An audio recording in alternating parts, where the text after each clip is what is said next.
Good morning बेटा लोग and welcome to Mallika's literature classes. I just hope कि आप लोगों ने चैप्टर पढ़ लिया होगा, सुन लिया होगा, चीज़ें समझ में आ गई होंगी आप लोगों को। बट फिर भी किसी भी तरह का क्वेश्चन होगा तो बिना किसी हेजिटेशन के पूछने की ज़रूर कोशिश करिएगा। सो आज का जो वीडियो है वो क्वेश्चन आंसर सेशन है। लिमिटेड क्वेश्चन है बेटा, कोई ज़्यादा क्वेश्चन नहीं है और बहुत जल्दी वीडियो एंड भी हो जाएगा, लेंदी नहीं होगा। So let's discuss the question and answers. The first question is, the emperor may rule over, the first question is, contrast the Chinese view of art with the European view with example.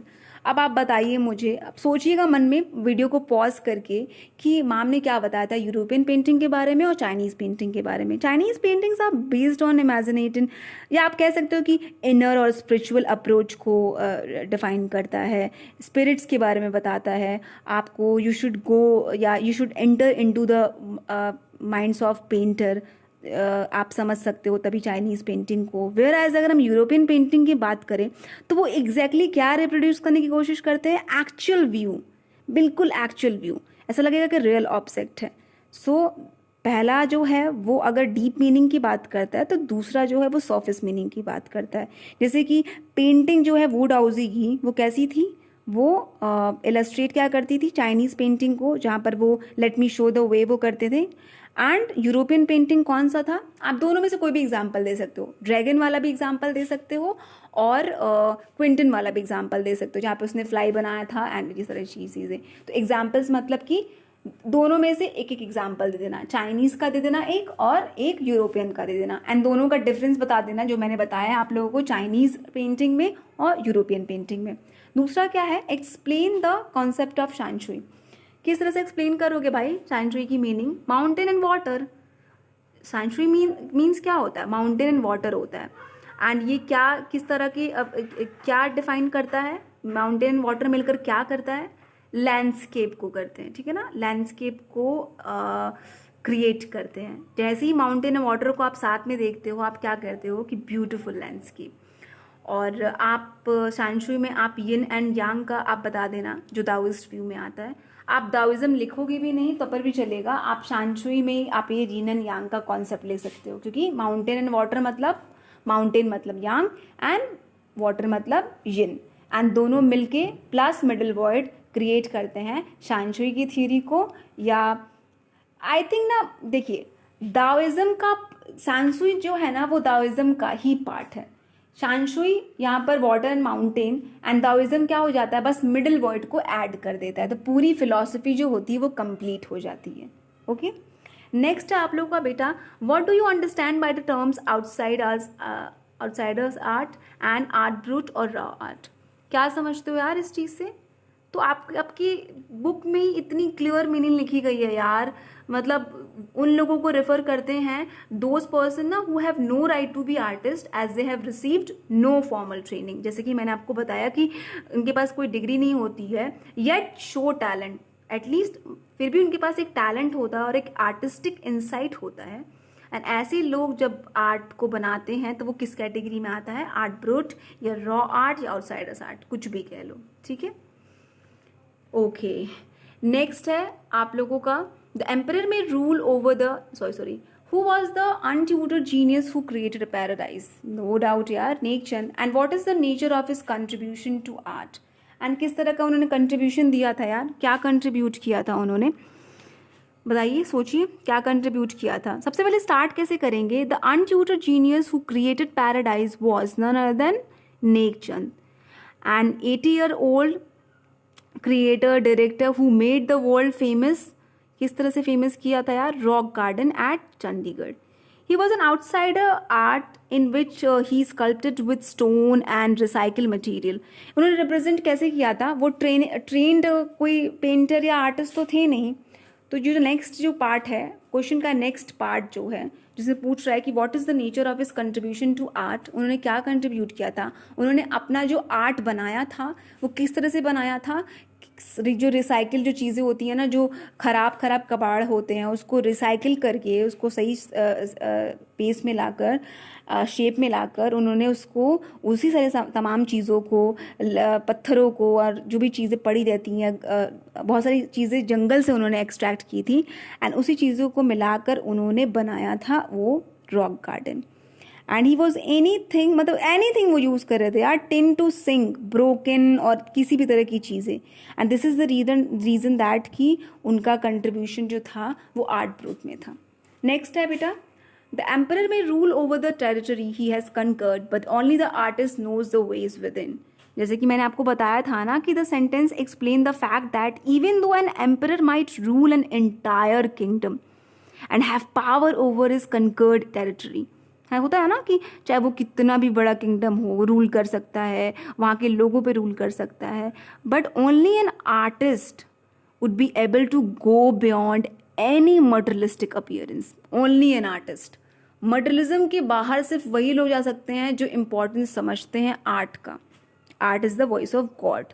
सो कहीं ना कहीं जब materialistic चीज़ों से आप ऊपर उठ के स्पिरिचुअल वर्ल्ड में जाते हो, तब आप आर्ट को समझना शुरू कर देते हो एंड वो जो आर्ट को समझते हैं वो आर्टिस्ट होते हैं। ओके, एंड वो यूनिवर्स से कनेक्ट फील कर पाते हैं। True meaning of his work can be seen only by means known to him irrespective of how powerful an emperor is. मतलब अगर किसी पेंटिंग को आप देख रहे हो, उसकी डेप्थनेस जो होती है ना, जब तक आप अलाउ ना करें किसी को, तब तक कोई भी उसके डेप्थनेस तक नहीं पहुंच सकता है। सो एम्परर जो है वो दुनिया में कहीं भी रूल कर सकता है, but mind and soul and beyond materialism सिर्फ और सिर्फ आर्टिस्ट रूल कर सकते हैं। नेक्स्ट है बेटा, okay, the landscape is an inner one, a spiritual and conceptual space. अब यहाँ पे लैंडस्केप का क्या, चाइनीज लैंडस्केप, याद रखिएगा चाइनीज लैंडस्केप की बात हो रही है, तो यहाँ पर वो क्या मान रहे हैं, स्पिरिचुअल है, अब्स्ट्रैक्ट की बात हो रही है, इनर लेवल की बात हो रही है। The phrase explains the Chinese art from where a Chinese painter wants you to enter his mind rather than borrow his eyes. ये फ्रेज क्या एक्सप्लेन कर रहा है कि वो चाइनीज पेंटर जो आपकी आंखें आपको नहीं चाहता कि अब उनकी आंखों को बोरो करे, बट उनके माइंड में एंटर करे। This is physical as well as a mental participation. आपको सिर्फ फिजिकल पार्टिसिपेशन नहीं करना है कि किसी जाना है किसी स्टूडियो में एंड देखना है पेंटिंग्स को, इस एग्जीबिशन में जाना है पेंटिंग्स को देखना है, बल्कि आपका एक्टिव पार्टिसिपेशन मेंटली भी होनी चाहिए। आप खड़े होकर उस पेंटिंग को समझने की कोशिश करो, उसकी डीप तक जाओ, एंड यही चीज़ वो बोल रहा है। एंड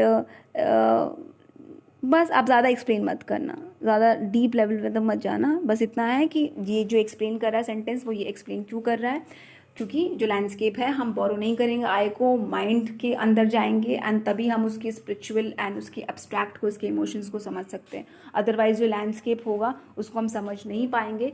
एंड जैसे कि वुड हाउस ही चले जाते हैं अपनी पेंटिंग के साथ, वैसे ही हम एम्परर जैसा फील करेंगे। हमारे पास जो पेंटिंग होगी उसकी इंपॉर्टेंस, उसकी वर्थ जो होगी हमारी ज़िंदगी से चली जाएगी।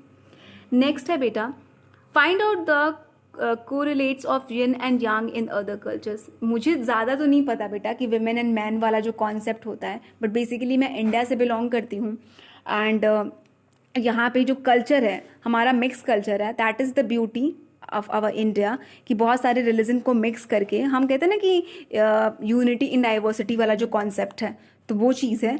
सो मैंने थोड़ा बहुत पढ़ा है, सुना है पहले के टाइम में, when I was doing my graduation, when I was pursuing my graduation, कि इंडियन कल्चर में भी, स्पेशली हिंदू कल्चर में, नेचर को यिन माना जाता है, फीमेल माना जाता है, एंड गॉड जो क्रिएटर है उसको मेल पार्ट माना जाता है, जो कि कॉन्सेप्ट है माया और ब्रह्मा, माया और ब्रह्मा वाला। अगर मैं गलत हूँ आप लोगों तो आप लोग मुझे कमेंट में करके बताइएगा, मुझे ज़्यादा हिंदू माइथोलॉजीज़ एंड कल्चर के बारे में ज़्यादा नॉलेज नहीं है, बट जहाँ तक मैंने पढ़ा है माया और ब्रह्मा के बारे में, जो यिन एंड यांग की थ्योरी को करता है। लेकिन if you have any other answers जिसमें आपने देखा है कि यिन एंड यांग की थ्योरी है, जहाँ पे मेल एंड फीमेल का काउंटर पार्ट है, एंड किस तरह से कोई फिलोसफी है, तो डेफिनेटली आप मुझे बताइएगा, सो दैट कि मुझे भी नॉलेज मिल पाए। एंड नेक्स्ट लास्ट आपका जो है, what is the language spoken in Flanders. Flanders बेटा एक रीजन है, एक जगह है बेल्जियम में, एंड वहाँ पे फ्रेंच बोला जाता है। जैसे कि मैंने आपको बताया कि नथालिया हैं जो राइटर ऑथर हैं इस स्टोरी की, वो जो है वो बेल्जियम से बिलोंग करती हैं। उनके जो हस्बैंड थे वो बेल्जियन एम्बेसडर थे और इंडिया में भी रह चुके हैं। सो वो जो इंडियन वाला जो था टाइम, उस टाइम पे उनको बहुत मन करता था दिल्ली के बारे में लिखने का एंड ताजमहल के बारे में लिखने का और जामा मस्जिद के बारे में लिखने का, बट उनको टाइम नहीं मिला या मे बी जो भी इशू रहा हो, but may be in future वो लिखें दिल्ली के बारे में। हम ये वेट करेंगे कि ऐसे फेमस आर्ट हिस्टोरियन भी हमारे कल्चर के बारे में, हमारे इंडिया के बारे में लिखें। I think that's it for today यार, बस कंप्लीट हो गया चैप्टर, बहुत डीप नहीं जाएंगे।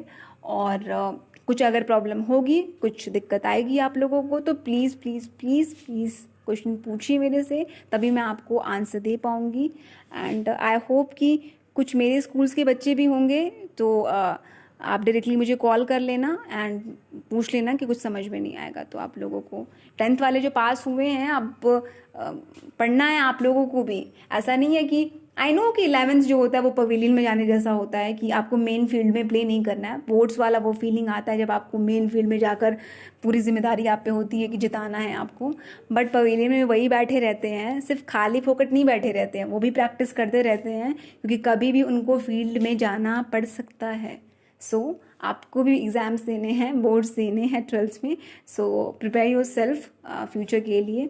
And that's it for today. Just take care of yourself and try to be more human. Bye bye.